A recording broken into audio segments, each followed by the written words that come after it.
요한복음 8장 29절에서 36절까지 읽겠습니다. 나를 보내신 이가 나와 함께 하시도다. 나는 항상 그가 기뻐하신 일을 행함으로 나를 혼자 두지 아니하셨느니라.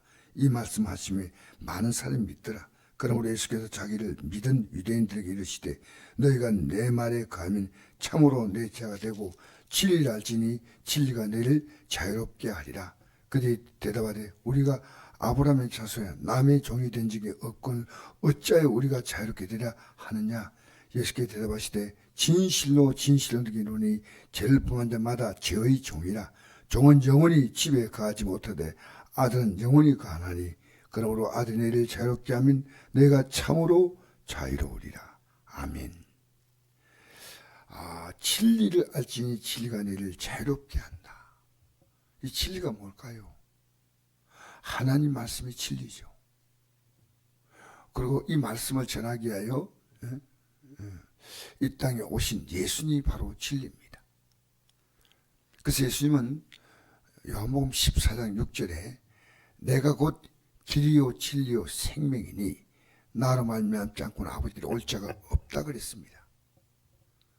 그러니까 이 진리는 하나님 말씀이지만 우리가 진리의 삶에 대해서 우리가 완벽하게 살아갈 수 없기 때문에 항상 부족하면 오늘 이 찬송 가사가 그걸 잘 말하지 않습니까? 찬송가 207장에 십자가 단단히 붙잡고 날마다 이기며 나가세. 단단히 붙잡는다는 말은 진리이신 예수 앞에 우리의 죄를 고백하는 겁니다.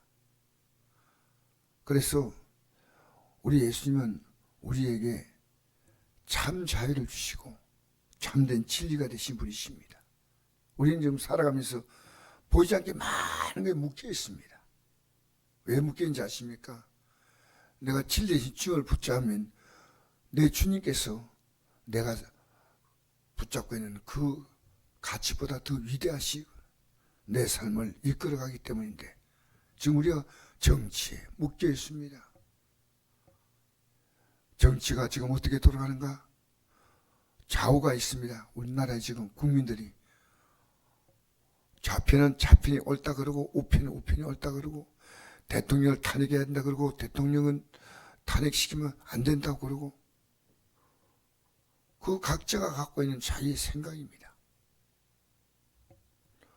지금 우리가 살아가는 삶에는 얼마나 우리가 묶여서 돈에 묶여가지요.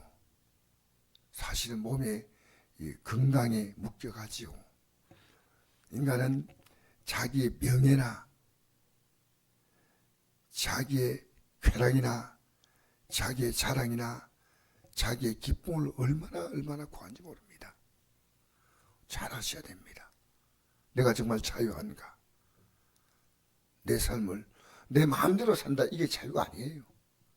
이 자유는 성경에 말하는 자유는 내 마음대로 사는 건 반드시 망합니다. 진리. 바로 여기에 이렇게 말합니다.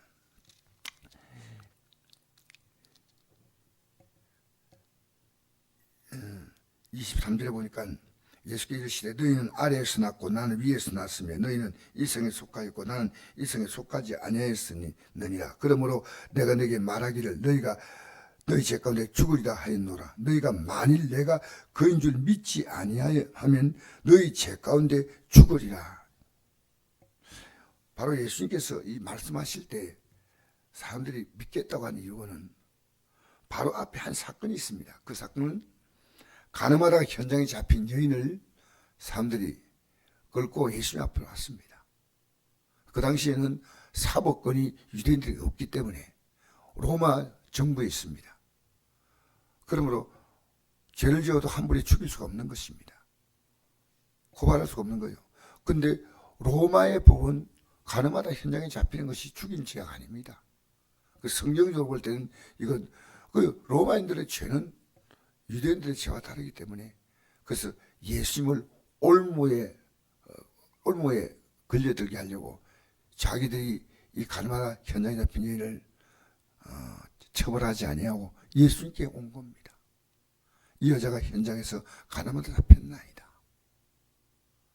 그때 예수님께서 그들에게 말합니다. 너희 가운데 죄 없는 자가 돌로 치라. 그리고 사람이 양심에 갇혀서 모두 다 떠나갑니다.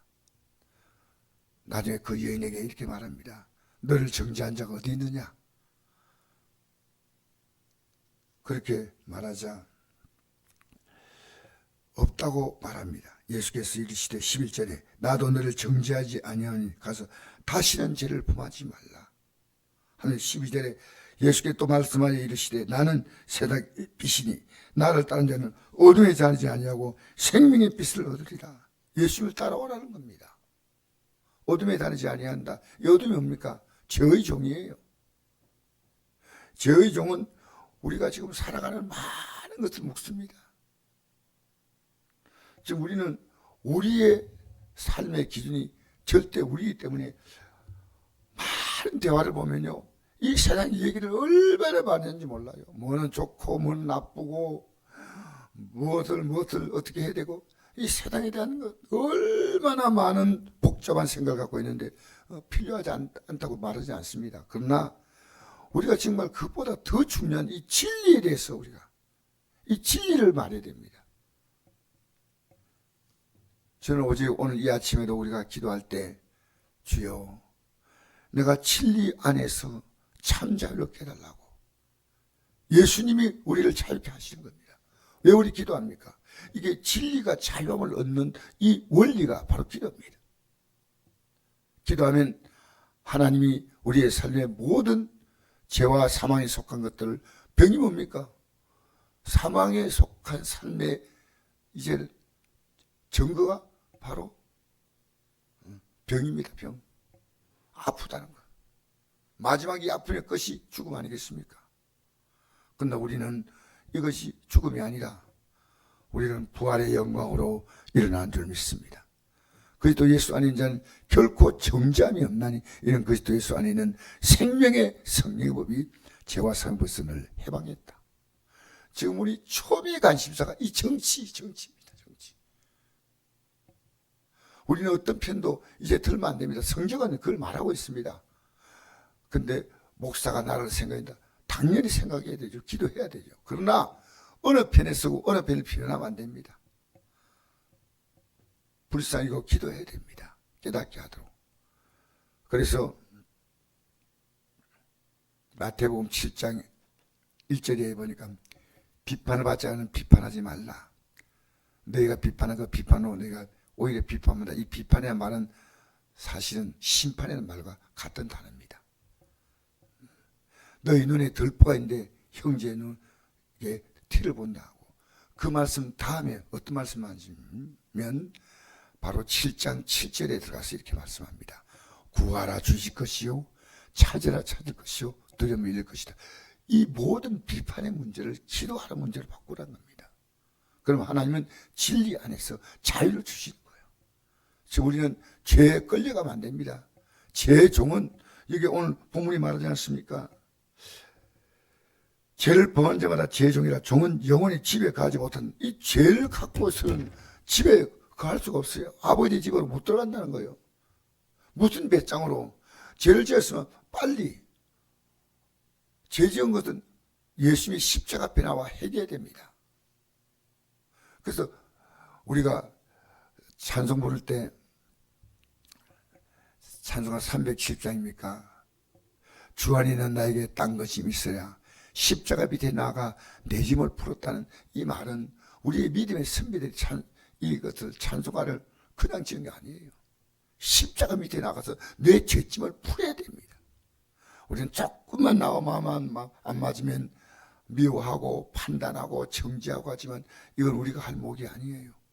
우리는 기도해야 됩니다. 우리는 부족하지만 사랑해야 됩니다. 용서해야 됩니다. 오늘도 우리가 만난 이 문제, 저는 제 개인적으로 보면 정치성에 좀 있는 것 같아요. 근데 하나님이 그걸 기뻐하지 않는 걸 저는 알고 있습니다. 왜냐하면 예수님 당시에 로마 정부가 지금의 우리나라 자국보다도 훨씬 이스라엘 민족을 괴롭혔는데 하나님은 정치 문제가 아니라 이것을 가지고 너희들이 오히려 회개하고 그러면 너희들의 삶에 하나님이 천국을 이루어준다. 그 당시에. 그러니까 세례요한이 마태복음 3장 1절에 회개하라 천국이 가까웠다. 그리고 3절에 보니까 주의 오실 길을 준비하라. 주의 오실 길. 우리가 회개하면요 주님께서 우리의 삶 가운데 오십니다. 죄가 있는 죄종으로 살면요 영원히 집에 갈 수 없습니다. 오늘날 마음대로 살다가 주님 부르시면 나 예배당 나갔는데 나는 뭐 장로였는데 나는 목사였는데 여러분 아니에요. 우리 날마다 죄와 싸워 이겨야 됩니다. 죄의 종이 되면 안 됩니다. 죄의 종이 되면 믿음이 없어집니다. 소망도 없어집니다. 사랑도 없어집니다. 오늘 우리는 이 아침에 기도하면서 참으로 자유롭게 되는 이 아침에 우리 기도가 되며 우리 잠시 지금 건강도 안 좋아도 하나님께 다 맡겨 기도하면요 이 건강이 풀려요. 물질의 문제도 하나님이 안 풀어주겠습니까? 다 하나님의 뜻이 있습니다. 오늘도 이 아침에 참 자유를 얻게 되기를 주의 이름으로 축복합니다.